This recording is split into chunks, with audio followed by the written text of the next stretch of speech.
ప్రపంచంలోనే అతిపెద్ద echo park నిర్మాణానికి తెలంగాణ ప్రభుత్వం ఆలోచన చేస్తున్నట్లు తెలుస్తోంది. హెచ్సియులోని 400 ఎకరాల్లోనే కాకుండా వర్సిటీలోని 1600 ఎకరాలను కలిపి వరల్డ్ బిగ్గెస్ట్ ఎకో పార్కుకు ప్లాన్ చేస్తున్నట్లు సమాచారం. అది సింగపూర్లోని నైట్ సఫారీ, న్యూయార్క్లోని సెంట్రల్ పార్క్ తరహాలో ఉండేలా కసరత్తు చేస్తోంది. ప్రస్తుతం నడుస్తున్న వివాదానికి చెక్ పెట్టేందుకే ప్రభుత్వం కమిటీని కూడా అపాయింట్ చేసింది. ఈ కమిటీ ఎకో పార్కుపై కూడా వర్కౌట్ చేయనుందని తెలుస్తోంది. హైదరాబాద్ సెంట్రల్ యూనివర్సిటీ అంగీకరిస్తే కనుక ప్రభుత్వ భూమి 400 ఎకరాల్లోనే కాక వర్సిటీకి చెందిన 1600 ఎకరాలను కలిపి 2000 ఎకరాల్లో ప్రపంచ స్థాయి హైదరాబాద్కే తలమానికంగా తీర్చిదిద్దాలని భావిస్తోందని ప్రచారం జరుగుతోంది. హెచ్సియుకు పోర్ట్ సిటీలో స్థలాన్ని ఇవ్వటమే కాకుండా భవనాలు, ఇతర మౌలిక సదుపాయాలను కూడా కల్పించాలని భావిస్తోందట. ఈ అంశాలన్నిటిపై భాగస్వాములతో మంత్రుల కమిటీ సంప్రదింపులు జరుపుతున్నట్లు తెలుస్తోంది.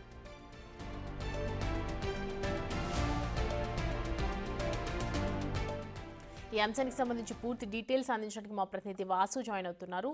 వాసు, ఎకో పార్క్ కి సంబంధించిన మోర్ డీటెయిల్స్ ఏంటి?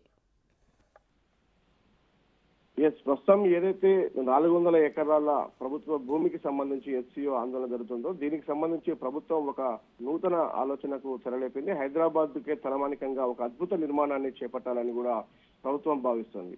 అయితే 2000 ఎకరాల్లో ప్రపంచ స్థాయి ఎకో పార్కును ఏర్పాటు చేయాలని భావిస్తోంది. ఇప్పుడు ప్రభుత్వ భూమి 400 ఎకరాలతో పాటు హెచ్సియుకు సంబంధించినటువంటి 1400 ఎకరాలను కలిపి కూడా ఈ యొక్క ఎకో పార్క్ ఏర్పాటు చేయాలని కూడా భావిస్తుంది. దీనికి సంబంధించి ముగ్గురు మంత్రులతో కలిసి కూడా ఇప్పటికే ఒక కమిటీని ఏర్పాటు చేసింది.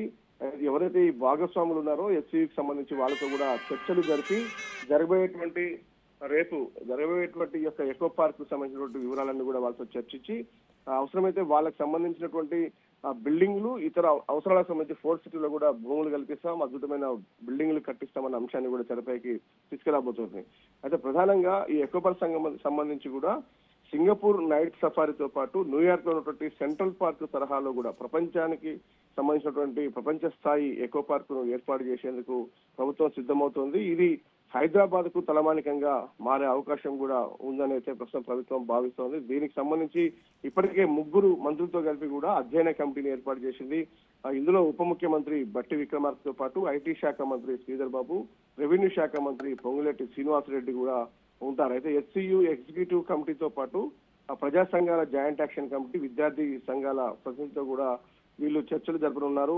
అయితే ఈ చర్చలకు సంబంధించి కూడా పూర్తిగా కూడా ఏ విధంగా ప్రభుత్వం ముందుకెళ్తోంది హైదరాబాద్ సంబంధించి, ఎందుకంటే ఇది ఒక ఇప్పటికే చాలా మంది ఎవరైతే పెద్ద ఎత్తున ఆందోళన చేస్తా ఉన్నారో లంగ్ స్పేస్ గా హైదరాబాద్ కు ఉన్నటువంటి యొక్క హెచ్సియు భూములకు సంబంధించి కూడా అది యథావిధిగా ఉంచాలని ఆందోళన చేస్తున్న నేపథ్యంలో అంతకంటే ప్రపంచ స్థాయిలో కూడా అభివృద్ధి చేసింది 2000 ఎకరాలకు సంబంధించి కూడా హైదరాబాద్ కు తలమానికంగా ఉండే నిర్మాణాలు చేపట్టబోతున్నామని కూడా వాళ్ళతో చర్చలు జరిపి ఈ యొక్క సమస్యకు ఒక పులి స్టాప్ పెట్టే యోచన ప్రస్తుతం ప్రభుత్వం ఉంది. ఈ నేపథ్యంలోనే ఎకో పార్క్ అంశాన్ని అయితే ప్రస్తుతం తెరపైకి తీసుకొచ్చింది. న్యూయార్క్, సింగపూర్ లాంటి సిటీలో ఉన్నటువంటి నైట్ సఫారీ కానీ సెంట్రల్ పార్క్ కు సంబంధించినటువంటి తరహాలోనే ఈ యొక్క నిర్మాణం జరగబోతుందని కూడా వాళ్ళతో చర్చ జరిపే అవకాశం. మొత్తం 2000 ఎకరాలకు సంబంధించి హైదరాబాద్ సెంట్రల్ యూనివర్సిటీ పరిసర ప్రాంతాల్లో కూడా ఈ ఎకో పార్క్ నిర్మాణానికి ప్రభుత్వం ప్రస్తుతం అయితే యోచిస్తా ఉంది.